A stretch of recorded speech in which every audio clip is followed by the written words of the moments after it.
Let me just say this, that we will still have our press conference later on to let you know our scorecard, what we have been able to do and what we are planning to do in the next year. You know that I clocked 1 year as Minister of State a few days ago on the 21st of August, precisely. But I have an opportunity to present my scorecard to the Federal Executive Council at a retreat on the 7th. So I will keep my gunpowder dry with you until after that event. I have to first give my scorecard to my employers before I give to those of you. You know, as they say, the sun will shine on those who are standing before it reaches those who are kneeling on the ground. As the Unoka of Chinua Achebe's Things Fall Apart said. Distinguished members of the Fourth Estate of the Realm, I think that it has become necessary once again to clarify issues around deregulation. Expectedly, deregulation is something that touches all of us very minutely because it's at the core of everything we do. Because the product we are talking about is at the core of our daily lives, moving around. So every Nigerian is somehow affected, one way or the other, by this policy direction. And I believe that today there is a consensus that this policy direction is a necessary one. Successive governments in this country have all desired to achieve deregulation. Some lacked the political will. At other times, the time was not very appropriate because the product we are talking about actually is very sensitive to the price of crude oil. When you say PMS, you must understand that it is refined from crude oil. And therefore, whenever the crude oil price goes up, you will understand that the refined product, the price of the refined product in the marketplace will also go up. Because the feedstock goes up, the price of the feedstock go up, then, of course, the derivative from that feedstock is also going to go up. And that is why when the price of the feedstock went down, this government was able to at least transfer some of that joy to the public. And at that time, we kept saying, and we have never minced words, that when the price comes up, when the price of crude goes up, that we will be seeing some of that movement at the pump, which is what is happening today. You all know Mr. President's alignment with the position of the poor people in Nigeria. He has always been on the side of the poor people. And left to Mr. President, I am very certain that he will never have increased pump price. But for this to happen, we must understand that this must be an inevitable policy direction, especially at this time of COVID-19. COVID-19 saw oil prices at the zero zone, something that has never happened before, at the negative zone. Some countries had to pay people for them to come and evacuate their crude oil. That means they were selling their crude oil at minus. Here in Nigeria, the crude oil price, our crude, the price of our crude went down to about $10, less than 10. At that time, our earnings were not able to support subsidy. So it became inevitable. Because subsidy itself is a very tricky thing. You are subsidizing at two ends. It's like burning a candle at both ends. You are subsidizing at the pump. At the same time, you are also subsidizing the foreign exchange that is used to import this product. So if you put all the subsidies together, it came to about ₦1 trillion, more than ₦1 trillion every year being spent on subsidy. And who were we subsidizing? You all know, a few years ago, all the controversy around subsidy, all the claims that people were making. No poor man was making any of those claims. It was the same rich people that were feeding fat from subsidy. So at the end of the day, the rich people are the ones that benefit, and the poor people continue to lose from even subsidy. So thinking through it, at this point, against the background that this country can not at this time continue to afford this subsidy, it's spending over $1 trillion on subsidy every year. We decided that it was time to deregulate. What that meant was that government stood back from the business of importing and supplying product at the pump.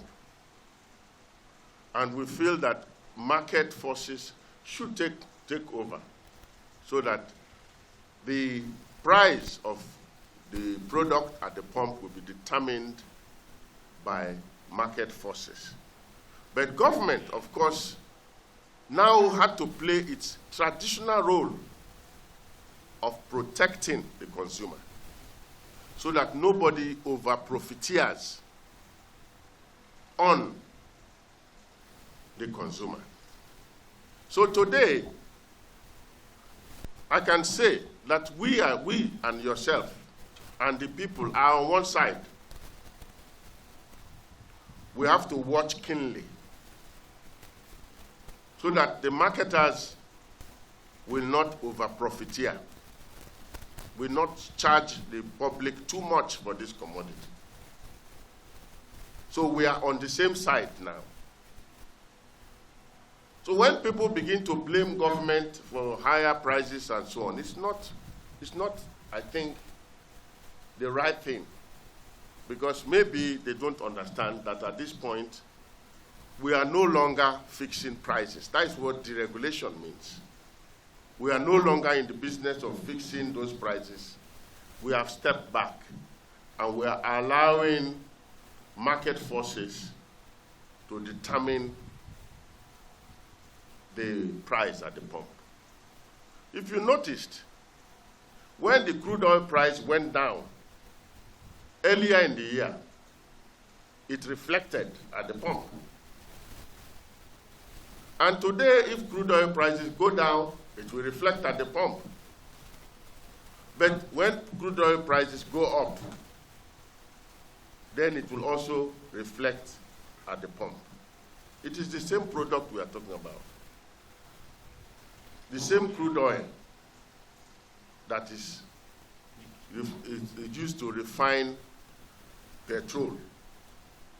So if that price goes up, comes down, it will affect the pump price of the product. And I thought, okay, this is a time for us to sit down again and probably discuss and understand ourselves better. Because I see you at this point as partners. We are on the same side. And I also like to use this opportunity to thank you for continuously being on our side, being very professional in your reporting. Since I came on board, I have not really seen any malicious reporting. You know, sometimes some press people go and just twist what you have said against you. That has not happened. That shows a lot of professionalism. And I thought I should also use this opportunity to thank you for being very professional all the time. And I expect that going forward, I would like us to see ourselves as partners in progress. It is about the survival of our country, the economic survival of this country. I believe at the end of the day, all of us want this country to survive. And there are certain things that the country can ill afford at this time. Look at where the price of crude is. Price of crude is around $45 per barrel. And we are able to achieve 45 barrels through a lot of pain and cutting of our production. We have cut our production, daily production, to 1.412 million barrels per day. And you can see from over 2 million to cut your production to 1.412 million per day. It's almost half your earnings just to be able to achieve $45. Before now, we were talking about 2.6 million barrels per day at a crude price of $100 and something per barrel. We have seen that in this country, but not in this administration. So what is available to government has reduced considerably in terms of our foreign exchange earnings. And you know that this commodity, crude oil, accounts for over 90% of our foreign exchange earnings. So where do you get the dollars to continue to import this product that you are selling at a loss? So let us sit down as Nigerians and reason together. This is a necessary policy direction. I believe that it will come with a few pains, I agree, at least initially. But when we get over this bump, I can assure you that we will all be happy that we took this decision for the survival of this country. Government also realizes that this policy direction will also come with some pain to all of us, even myself. If you've been reading the papers, you must have seen that I've already surrendered my vehicles to be converted to LPG, CNG. Because what government is trying to do is also to introduce cheaper forms of fuel for our cars. Cheaper and even cleaner. And we are very serious about it. The rollout will be very soon. Towards the end of this month, maybe next month, we'll roll out. To give an alternative to the consumer.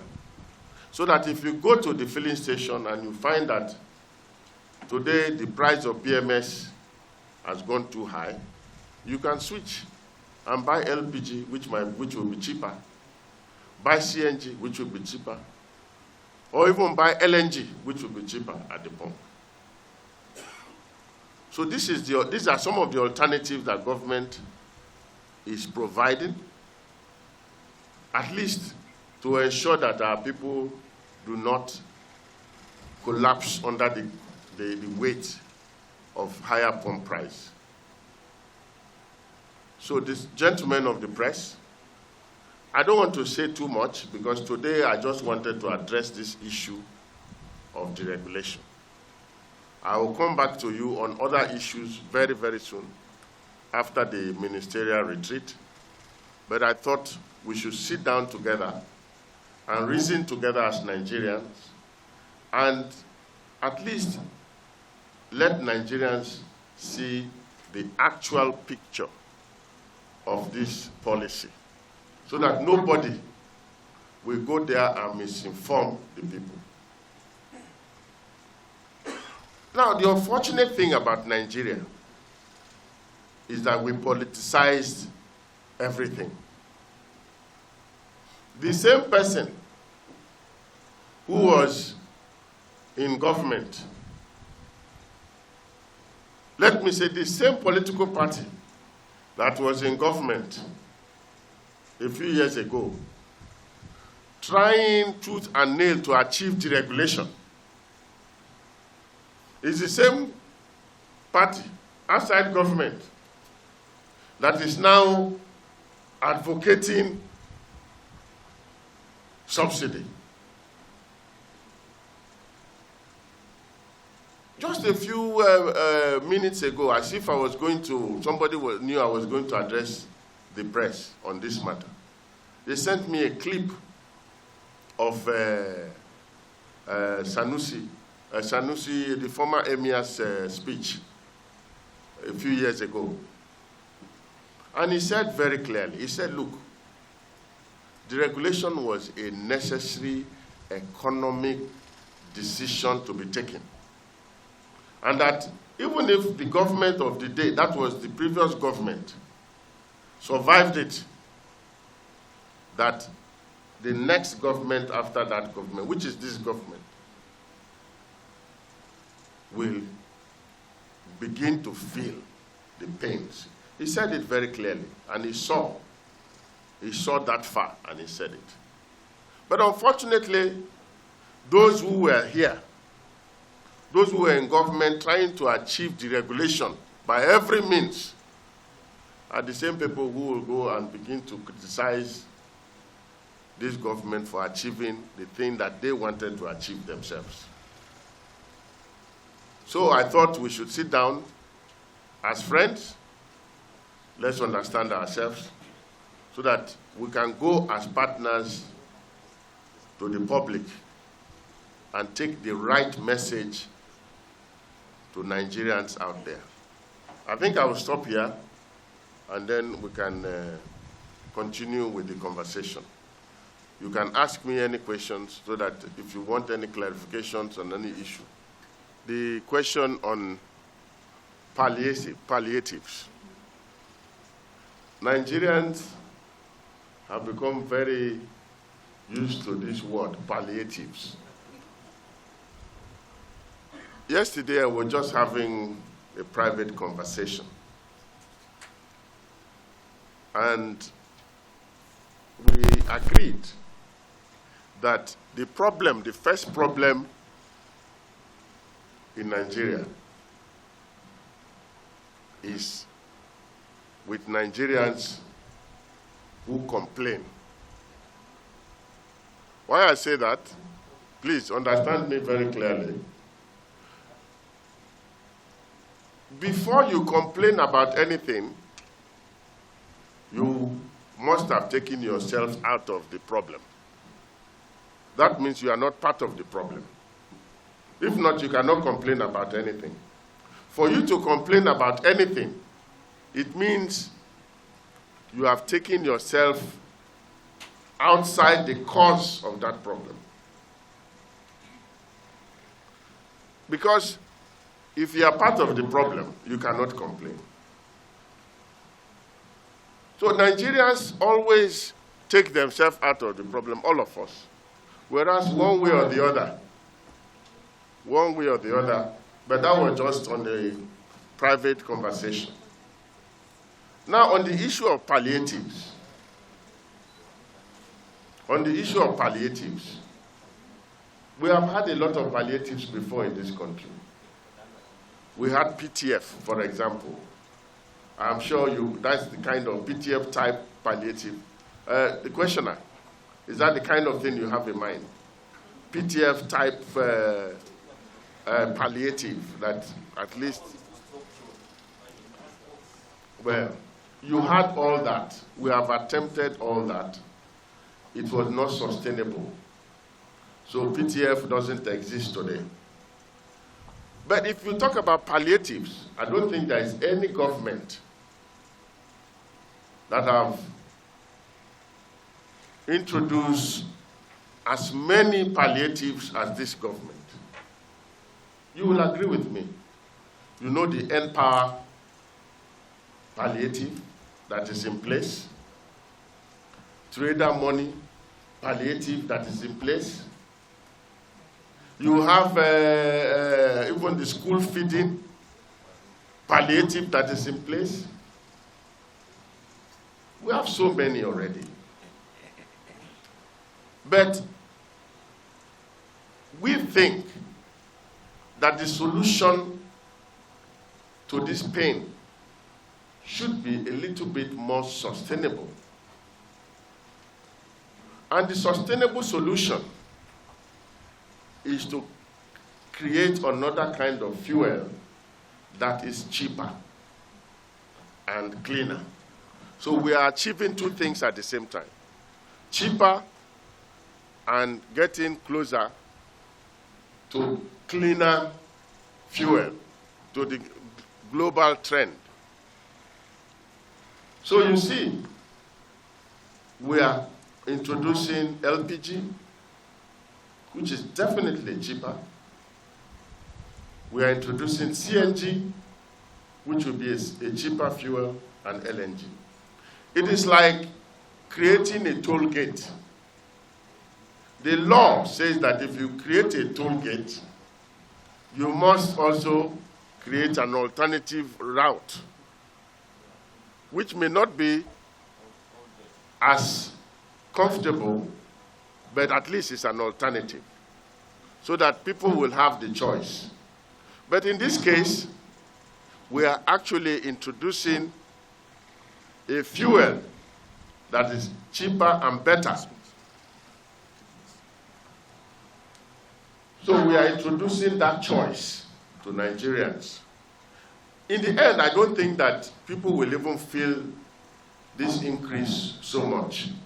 Because by the time you get used to gas to fuel your car, which probably would be like half the price of petrol, you probably would never think of petrol anymore. So let us allow this policy to mature. As I said, we are only experiencing some of the teething problems. But down the line, Nigerians will be happier for it, and this country will survive better economically. So please, let us not be fixated on this initial pain. It is like a child that needs a surgical operation to survive. You can decide to avoid the pain of the surgery or allow the child to go through that surgery and survive. So, distinguished gentlemen of the press, we are together in this. I keep saying this. There is no need for us to be talking about new palliatives and new palliatives. The Central Bank of Nigeria has introduced more funds for more sectors than has ever happened in Nigeria at cheaper rates. These are all some form of palliatives, but they are very sustainable palliatives that can outlast this administration. That is the whole idea.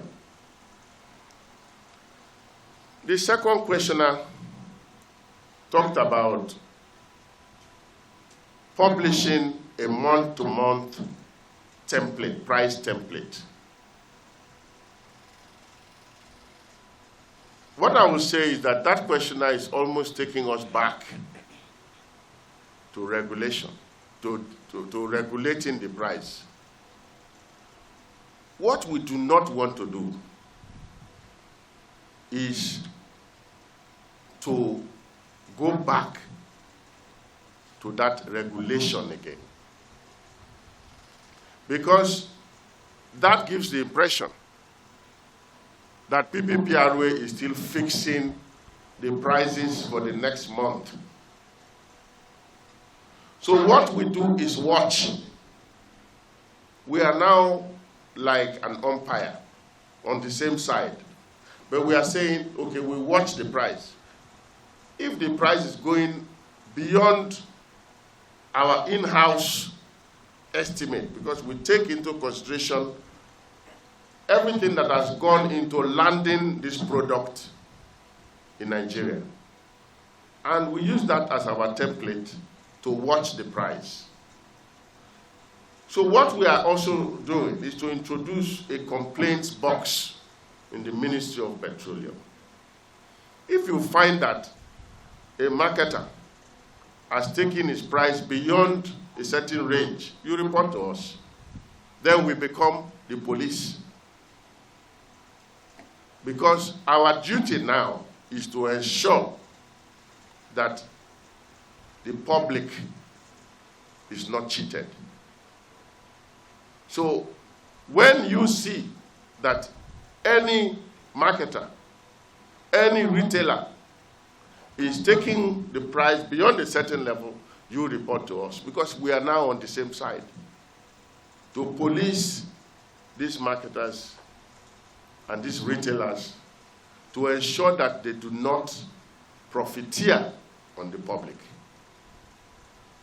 So if we now have to go back to giving you that month-on-month template, then I'm afraid we are suggesting that we go back to the regime that we are coming out of. But we can discuss this detail later on. Maybe we'll have a better understanding of what you exactly expect from us. I don't know if ES will want to say a few words on this after I have said, after I've finished. But the third question is also a very interesting question. The confusion in the market or in the public between the PPMC announced price and PPPRA. What the PPMC announces is ex-depot price. Ex-depot price is not pump price. PPMC is also a commercial importer now, like other importers. So if I import a product at X dollar, and I believe that I can afford to sell it according to the market forces at Y dollar, then it is me, if I'm trying to compromise my profit, or I'm trying to undercut, that is what the market situation requires. So if a wholesaler, somebody who has a retailer buys from this wholesaler, because let's make it simpler. The depot price is equivalent to wholesale price. So I am saying I'm selling wholesale price, I'm selling at so. Then a retailer buys from PPMC, because PPMC doesn't have a retail outlet. They sell to retailers.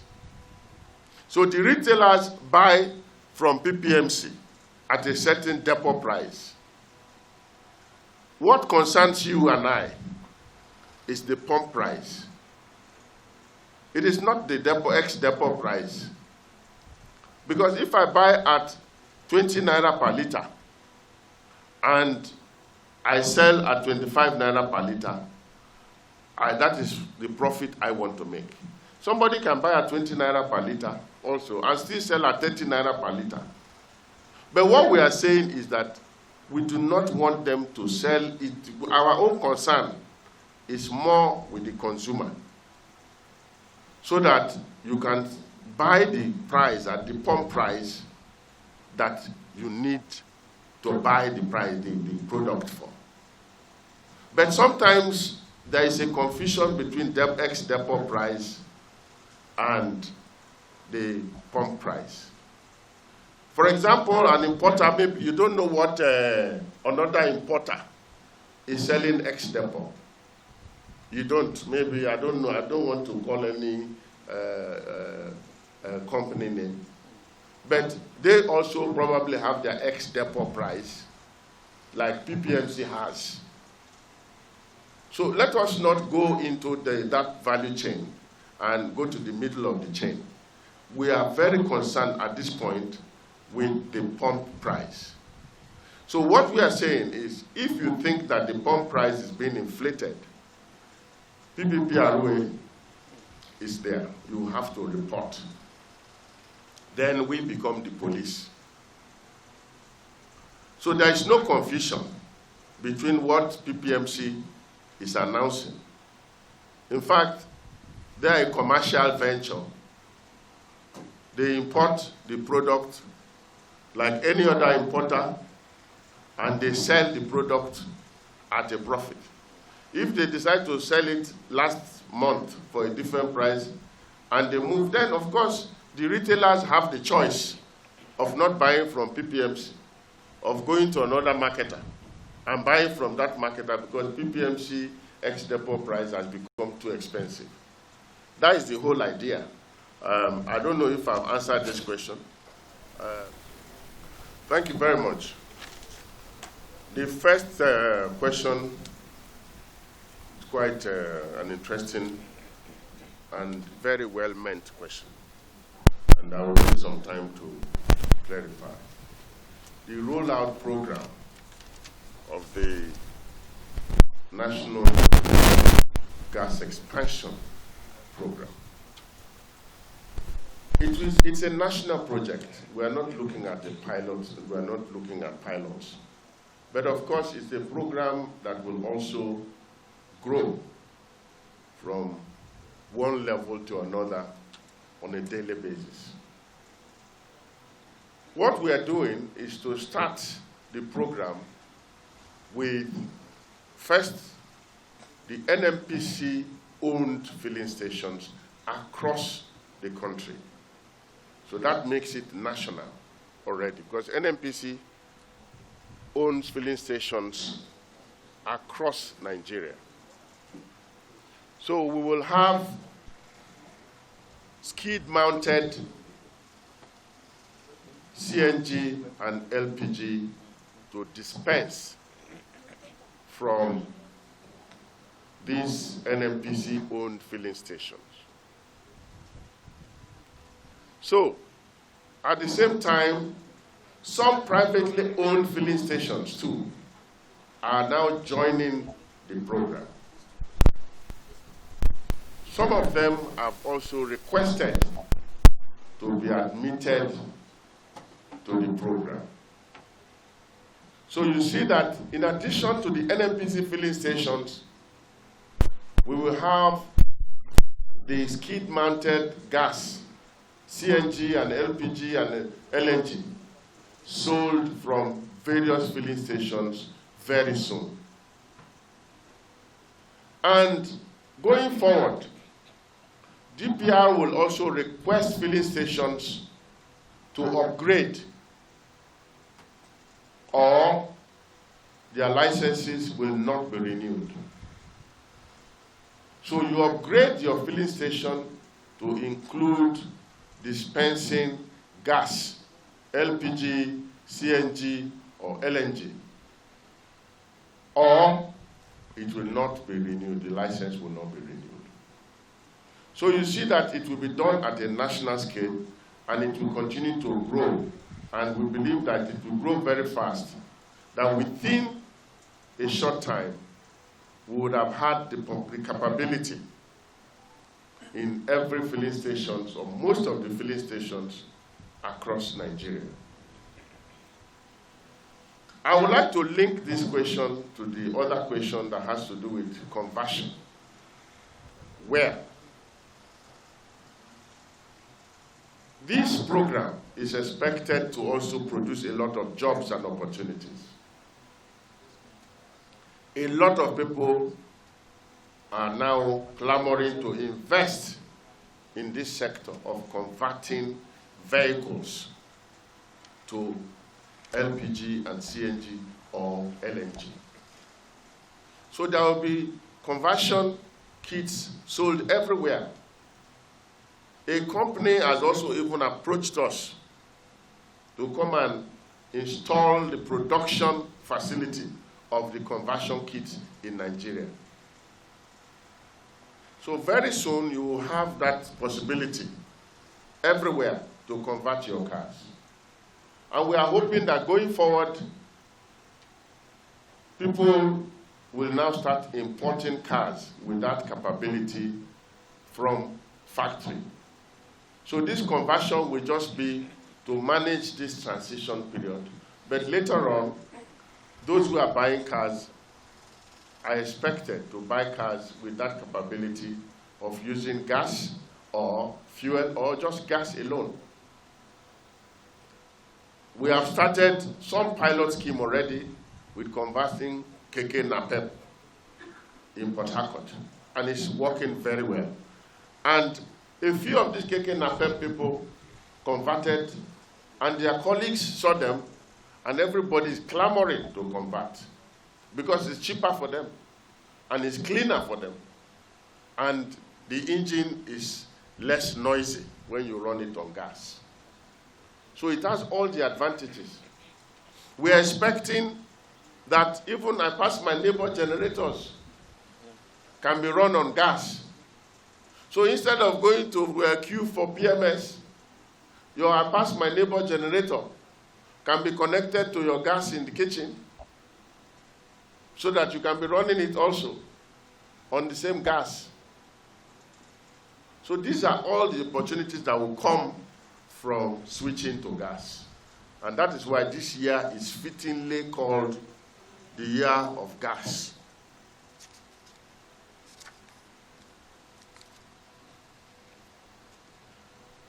So I hope you understand the rollout program now. So that program will be simultaneous. We will launch it in Abuja, but at the same time, you will see that it is already operating across Nigeria in various filling stations at the same time. Now, the second question is on PPPRA and the role of PEF post-deregulation. And I thought I already said it. I said that we are now on one side. So you need a strong policeman on your side. And that is the role now of PPPRA and even PEF. Because without the existence of PPPRA, how do you police these people who will profiteer on you? You can't really police them. We are now on the same side. Without the existence of PEF, you see that somebody will take petrol from Port Harcourt and go to Maiduguri, and he will decide to sell it at 500 naira per liter. Whereas somebody in Port Harcourt can still buy it at that time for maybe 50 naira per liter. So you see that you still require these policing agencies, so to say. But PPPRA and PEF will not exist in the same way because we are now in the process of passing the petroleum industry bill. PEF and PPPRA will be brought under one umbrella, under what we call the authority. And they will be helping to police the pump price of petrol so that nobody will profiteer on Nigerians. So they will still have a role, not very different from their role, but it will be a different color completely, because they will no longer exist as PF or as PPPRA, but under another body called the authority.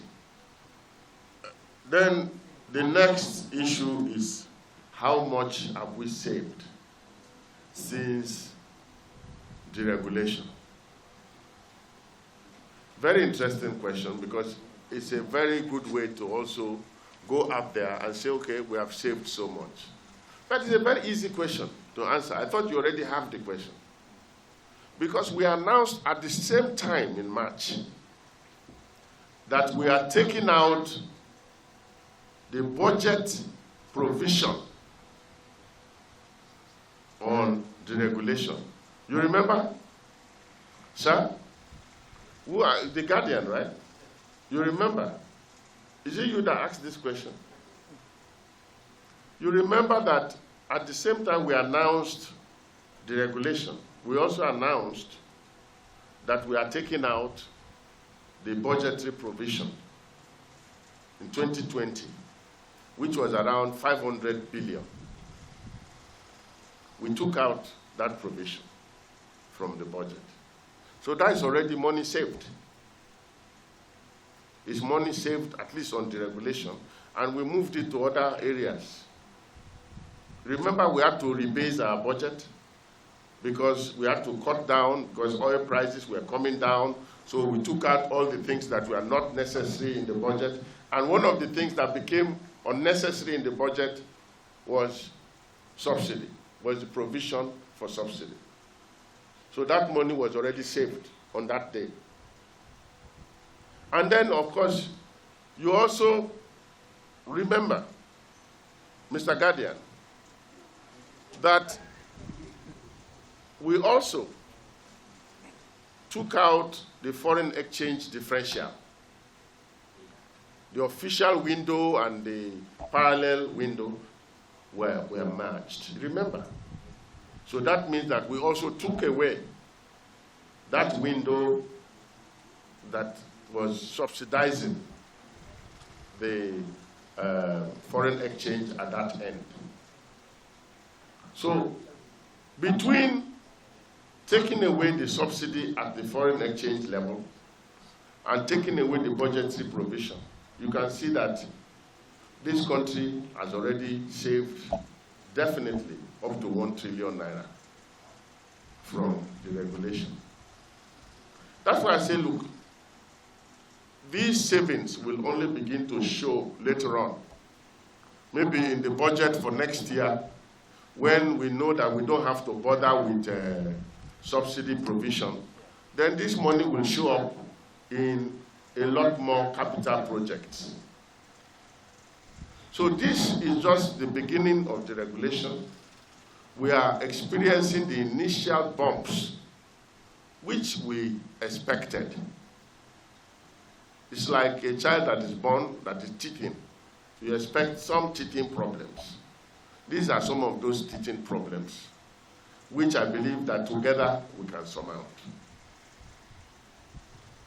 So this is the kind of money that this country has saved so far, and we continue to save in a sustainable way, in a sustained way, because we have saved it this year, next year we'll save it the next year, whereas if we had subsidy, this money would have been increasing, and we would not have even been able to determine where we are.